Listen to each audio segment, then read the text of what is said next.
Hi, welcome back. This is the Token Economy, and I am your host, Kristina. This new series is deeply personal to me, and I have thought a lot about why and how I want to share my story. And when I ask myself, what is it that I really want? The answer is pretty simple. I want to change the world. But in order to do that, I first need to do this. And so, here it is, the story I'm finally ready to tell. I was born in May 1986, a true Taurus, born into a world that kept changing underneath me. I grew up in a small beach town in New Jersey, the eldest daughter in my family. My sister was born in December 1988, and my mom's whole family lived in the same town. We did everything together. And in that group, in my mom's family, I was the second youngest, with my sister being the youngest cousin. My older girl cousins were truly the best. I have such great memories of holidays and birthdays, and going in my cousin's Camaro up to the Meadowlands to see NSYNC and Britney Spears. But growing up as the eldest daughter, but one of the youngest cousins, I was able to learn how to notice things, how to read the room, how to be responsible, how to become useful to everyone around me, and ultimately, how to keep going. In my family, I would describe myself as the golden goose and the black sheep. I started kindergarten in 1991, middle school in 97, and high school in 2000. And during those years, the world was shifting and changing faster than I had any idea about and could probably have even understood at the time. For perspective, during my childhood, the Cold War was ending and did end. The Berlin Wall had fallen, the Soviet Union had collapsed, and cable news was bringing global conflict into our living rooms with a 24-hour news cycle. Computers and the early internet were changing how people learned, worked, and connected. And the 1993 World Trade Center bombing made danger feel closer to families like mine growing up in New Jersey. And then when I was in middle school, Columbine happened. And suddenly, school safety meant something different. Adults started talking about threats, lockdowns, violence, isolation, and the students who might be struggling silently. And I didn't know it then, but I was part of one of the first generations of students whose childhood and adolescent years were shaped by the modern school safety era. Then I started high school in 2000. And 1 year later, the world changed again. I was 15 years old, a high school student in New Jersey when 9/11 happened. Close enough for it to be personal. Close enough for classmates to have lost parents, relatives, and family friends. Close enough that the dust from the buildings had settled on our cars the next day. And close enough that the smell the next morning will forever be engraved in my soul. Nearly 3,000 people were killed that day, including hundreds from New Jersey. And after that, the world just didn't feel different. It was drastically different. And I learned, before I had the language for it, that safety is not always something that you can count on. And I watched the adults around me try to keep showing up anyway. My parents trying to raise and protect my sister and I in a world that had felt less predictable than the one they had known. And my teachers trying to create structure and calm and normalcy inside classrooms, while everything outside of them was changing. They were trying so hard to create safety and normalcy for us that I think I mistook their steadiness for certainty. I did not understand that they were scared too. I assumed that the adults had it all together. I assumed that they knew what they were doing. I assumed that they were calm because they were okay, not because they were just trying to be okay for us. And so when I felt scared, or overwhelmed, confused, sad, whatever feelings I was feeling. I thought that meant something was wrong with me. I thought I was the problem. And I didn't understand it yet, that the outside chaos happening during that time was shaping everyone, my parents, my teachers, my community, and that many of the adults around me were also just trying to figure out how to raise their families, teach children, and create stability in a world that was becoming less and less stable. They were doing their best to show up, all while I was learning to quietly hide the fact that I was struggling.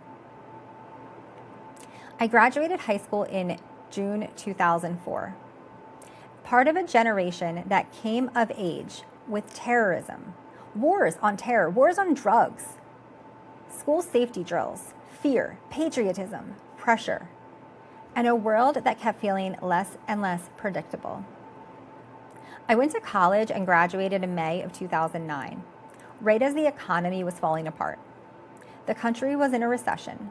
Jobs were uncertain. People were struggling.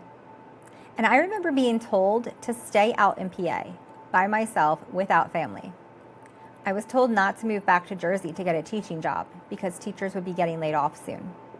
And so I took a risk and I stayed in PA. And in August of 2009, I started my first teaching job. I started teaching in the middle of an accountability era, when education was full of data, testing, high stakes, standards, urgency, and pressure to get things done. As teachers, we were told to track everything, close the gaps, raise the scores, prove everything that you were doing works, and somehow still try to be human for the children who were carrying things that no test could ever measure. In October of 2012, I started grad school. And that same month, Hurricane Sandy devastated parts of New Jersey, including communities like the one I grew up in. My own parents and immediate family were greatly impacted. And then a few months later, the Sandy Hook school shooting happened. I was finding my footing as a grown-up and an educator, while the country was trying to make sense of children being murdered in an elementary school. And that does something to you, especially when your work is children. Your work is keeping children safe. Your work is also trying to convince adults that schools are not just places where kids learn. They're places that absolutely need to feel safe enough for them to become. And so I finished grad school in May of 2014. And that same month, I applied for Philly Plus, and I got in. It was the most grueling interview process I had ever been through. But I was excited that I had a chance to be there.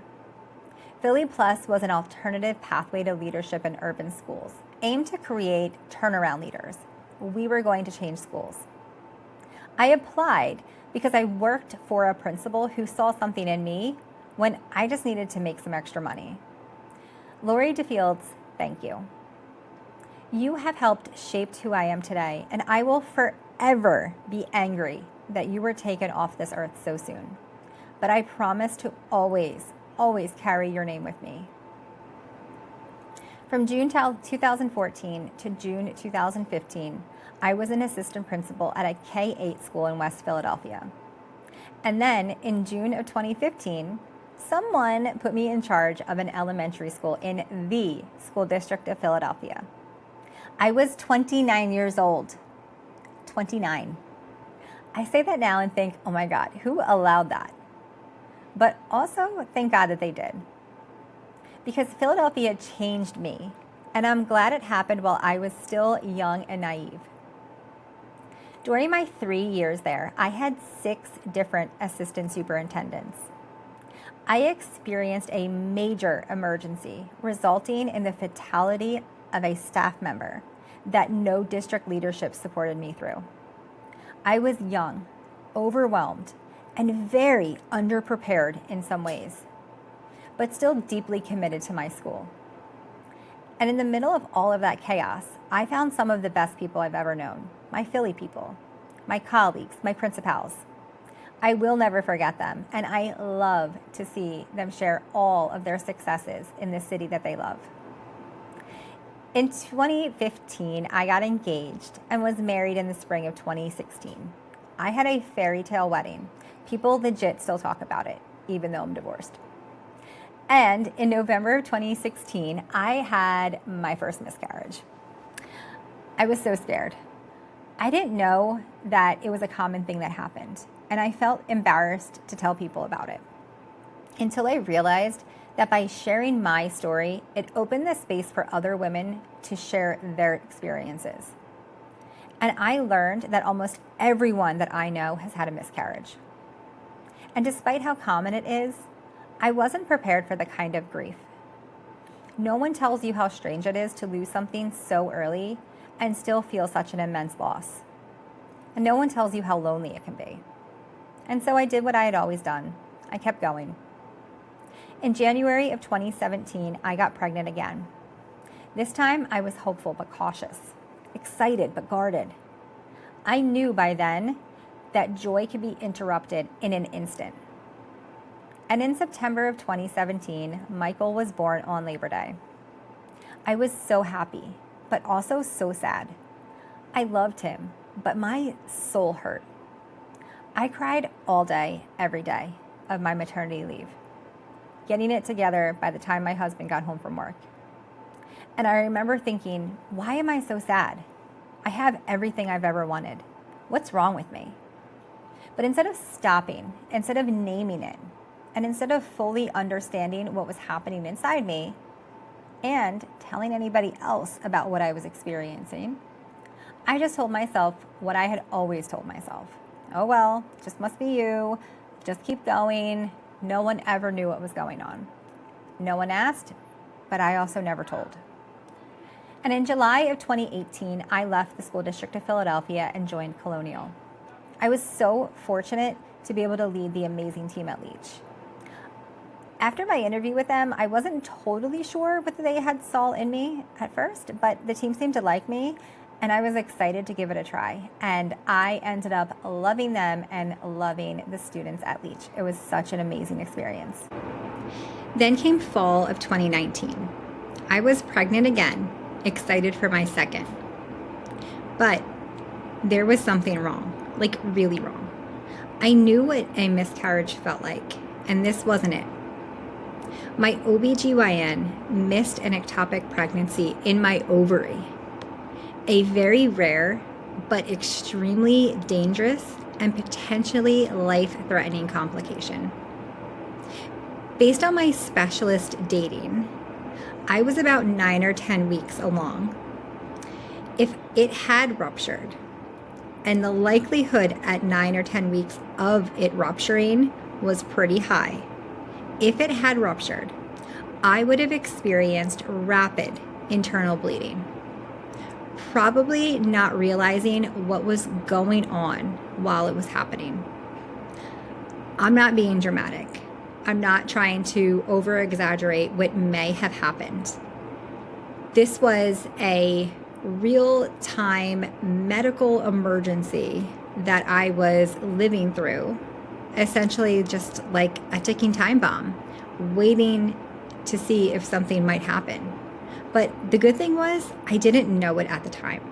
I found out by getting a phone call from my OBGYN telling me that I needed to head to the hospital immediately. I was put into the labor and delivery triage.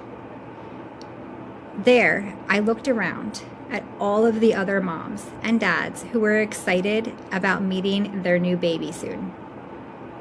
While I was waiting there to be led down a long hallway, to be put in the last room at the end of this very long, empty hallway, just to wait for hours for the doctor to finally come in to obtain my consent for a medical abortion. Yep. That is what we call obtaining life-saving care to treat a woman who became pregnant and that embryo implanted in the wrong spot. And despite anything I could have done, wanted to do, wished I could have done, having an embryo implant in your ovary would never have created a life that would have been safe to sustain for me and safe to sustain for the baby. When I left the hospital that day, I couldn't even cry. I went home and I kept going on with my life. I could have died. And somehow, even that became something that I minimized. I just kept telling myself, I'm okay, I'm okay. Just keep going. Just keep going. It will get better. From October of 2019 to February 2020, I went through a series of fertility testing. And in March of 2020, I found out that I was pregnant. I was excited, but still cautious. Optimistic about the future and getting to experience pregnancy again and have this big moment with my family. But then we were suddenly thrown into a world of TikTok dances, Carol Baskins, and drive-by birthdays. What the hell just happened? In March of 2020, the world shut down. Schools closed, kitchens became classrooms, teachers became tech support overnight, and parents became full-time caregivers, full-time workers, full-time teachers, full-time crisis managers, and full-time snack givers, all at the same time. The World Health Organization declared COVID-19 a pandemic on March 11th, 2020. And by that spring, most of the U.S. public schools had shifted into online distance learning. Everything changed overnight. We were all pretending to know what we were doing, while absolutely no one knew what we were doing or what we were supposed to be doing. We were watching death counts on the TV, arguing about masks, sanitizing groceries, refreshing dashboards, and trying to make impossible decisions with incomplete information. And then, while the world was already scared, George Floyd was killed. And grief and rage poured into the streets. The country was forced to look at racism, policing, safety, power, and whose pain gets believed. The Black Lives Matter protest became one of the largest protest movements in American history. So while the world was asking, who is safe? Who is protected? Who gets heard? I was asking those same questions inside my own body. I was pregnant after loss, working in education, living through fear, trying to lead, trying to function, trying to protect my family, trying to understand a global crisis in real time while also deciding if I should bake sourdough bread. And somehow, again, during all of that, the expectation was keep going. By fall 2020, the country was tense, divided, and exhausted. We were heading into a presidential election in a highly polarized environment, with people already suspicious of one another, afraid of what might come next, and desperate for some sense of control. And at that same time, Alex was breech. And I did everything I could to turn him. Everything. But I had to have a C-section. I was terrified. Scared of surgery, scared of the recovery, scared of getting COVID right before I had to go in and having to do it all alone. And those thoughts led to other thoughts. And I quickly spiraled. Alex arrived right before Halloween. He was beautiful, healthy, here, and I was so grateful. And this time, I was armed with the knowledge that I had probably experienced postpartum depression with Michael. And my most recent spiral didn't feel so good. And so I had talked with my doctor, and together we developed a plan of care for me that included medication and therapy. But a plan of care is only effective when the person receiving the care is able and willing to follow through. I might have been willing, but I wasn't always able. In January 2021, the country watched the Capitol attack unfold on live television. By then, we were living inside layers of crisis. There was a public health crisis, a political crisis, a racial crisis, educational crisis, and a personal crisis. In February of 2021, I returned to work. But work was different. Schools were different. The kids were different, and the adults were different. The world was different in every way. Everyone was talking about learning loss, masks, quarantines, reopening plans, vaccines, hybrid schedules, trauma, and how we can get back to normal. But every sense of normal that we had known was gone. In June of 2021, I moved from Leach to Carey Downey. As I stepped into that role, I experienced yet another miscarriage. And over winter break that same year, I had another. Once the holidays were over, I had scheduled an appointment to get my tubes tied. I didn't want another procedure. My body had already been through a lot. But my ex-husband just wasn't ready to schedule that vasectomy. And so I did what I had to do to make sure I wouldn't have to experience another miscarriage. But then, in March of 2022, surprise, Gabby was on her way. And while I was trying to make sense of that, the world was shifting yet again. Russia had invaded Ukraine in February of 2022. Prices were rising, families were feeling the pressure of inflation, and the country was still exhausted from COVID. Then Roe v. Wade was overturned in June of 2022, and conversations about bodies, choice, safety, pregnancy, and medical decisions became even louder and more personal. For me, this wasn't theoretical. I was living in a body that had carried loss, fear, surgery, depression, babies, and decisions that I never wanted to have to make. But then in May of 2022, Uvalde happened. 19 children and 2 teachers were killed at Robb Elementary. And every educator and parent felt that horror in a place beyond words. And so again, schools were expected to be everything at once. A place to learn, a place to feel safe, to get fed when you were hungry, a place to heal, and somehow a place that still felt normal in a world that did not. And inside my own life, I was still trying to be everything too. Gabby was born in November of 2022. My third baby, my miracle, my plot twist, and my mic drop. But by summer of 2023, I felt like my life was spiraling out of control. Not in one dramatic movie scene kind of way, but in a quiet way. The way that when you're still showing up, the way when you're still answering emails, leading meetings, packing the school lunches. I was still smiling, still being fine, but inside I knew that something wasn't fine. Something was breaking. I remember feeling like Rose on the Titanic, like I was standing in the middle of a crowded room, screaming at the top of my lungs, and no one even looked up. When I left the 2023-2024 school year, I was Mrs. Kristina Lamia, principal of Carey Downey Elementary School. When I returned in the fall for the 24-25 school year, I was Ms. Kristina Lamia, assistant principal at Eisenberg Elementary School. That sentence holds more than a job change. It holds a divorce, grief, identity loss, loss of the life that I thought I wanted, survival, letting go of the woman I thought I was supposed to be, all while figuring out the woman I was meant to be.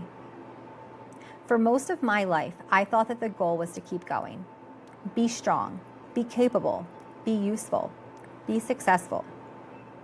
I was the leader, the provider, the person everyone could count on. But I was also exhausted, cracking and breaking in ways that no one could see, grieving, scared, lonely, carrying the weight of systems that were never designed to hold people well.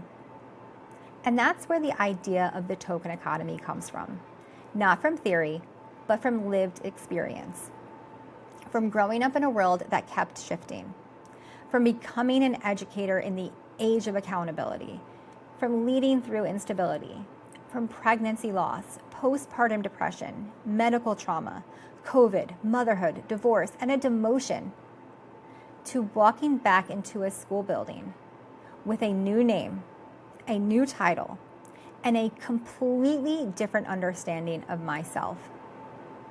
The token economy is not just about behavior. It's about how we spend ourselves, how we earn approval, how we trade pieces of ourselves to survive inside systems, how we reward compliance and call it success, how we ask children and adults to regulate environments that dysregulate them. I know what it means to keep going, but I also know that keep going is not always the most heroic thing. Sometimes the braver thing is to stop, to tell the truth, to name what hurt, to ask why the system required so much silent suffering in the first place. I'm not starting this work because I have it all figured out. I'm starting because I'm tired, because people are tired. Everywhere I look, adults and children alike look exhausted and dysregulated. They're breaking in ways we can and cannot see. And too often, they won't ask for help. And we rarely know how to offer it in ways that are meaningful. But we don't need another system that asks us to continuously check boxes to prove we're doing something. We should not have to quantify someone's feelings in order to decide the minimum level of effort required to respond to them. We need spaces where people can be human, tell the truth, reconnect, and still be held to high expectations. I don't know about you, but I'm not interested in pretending anymore. I am interested in repair, connection, truth. I'm interested in what happens after the collapse, after title changes, after love, after loss, calm, panic, and all of the feelings and the events in between. Because sharing my story was never just about telling people what happened to me. It was intentional. I have made very specific moves to overcome these challenges, to stop living inside the just keep going mentality, and to show up better for myself, my family, my friends, and my work.